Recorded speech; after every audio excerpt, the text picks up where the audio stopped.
அமரர் ஆர் ராஜமகேந்திரன் அவர்களை நினைவு கூர்ந்து கொழும்பு பிரேவுக் பிளேஸில் உள்ள சிரச ஊடக வலையமைப்பின் தலைமையகத்தில் இன்று பகல் தானம் வழங்கப்பட்டது. தான நிகழ்வில் பங்கேற்பதற்காக உருப்பிட்டிய கங்காராமய விகாரையில் இருந்து மகா சங்கத்தினர் வருகை தந்திருந்தனர்.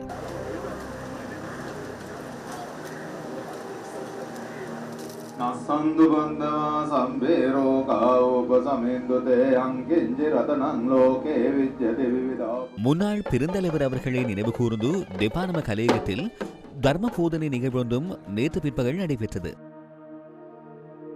ලබා ඇති භවයන් සුගතිගාමි කරගනිත්වා ප්‍රාර්ථනීය බෝධියකින් නිවී සැනසෙත්වා කියලා පින් ප්‍රාර්ථනා කරමු.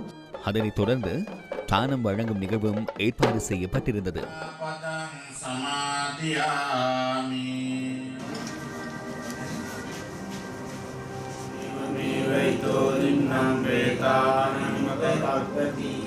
தெப்பானம தர்மபால ஆரம்ப பாடசாலை மாணவர்கள் கலையகத்திற்கு அழைத்து வரப்பட்டு கலையகத்தில் இடம்பெறும் செயற்பாடுகளை பார்வையிடுவதற்கு சந்தர்ப்பம் வழங்கப்பட்டதுடன் பரிசுகளும் வழங்கப்பட்டன.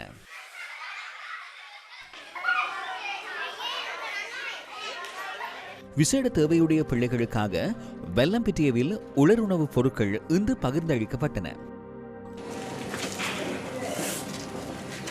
பிலியந்தல இளைஞர் பௌத்த சங்கத்தால் நிர்வகிக்கப்படும் செலினா அல்விஸ் குணரத்ன முதியோர் இல்லத்திற்கு கேபிட்டல் மகாராஜா குழுமத்தின் AF ஜான்ஸ் நிறுவனத்தின் அனுசரணையில் உலருணவுப் பொருட்கள் பகிர்ந்தளிக்கப்பட்டன. ஹேந்தல பிரீத்திபுர சிறுவர் இல்லத்திலும் நிகழ்வொன்று ஏற்பாடு செய்யப்பட்டிருந்தது.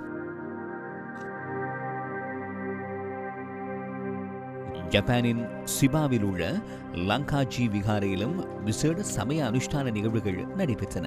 ஜப்பானின் தலைமை சங்க நாயக்கரும் லங்காஜி விகாரையின் விகாராதிபதியுமான பானகல உபதேச தேரரின் தலைமையில் இந்த நிகழ்வுகள் நடைபெற்றன.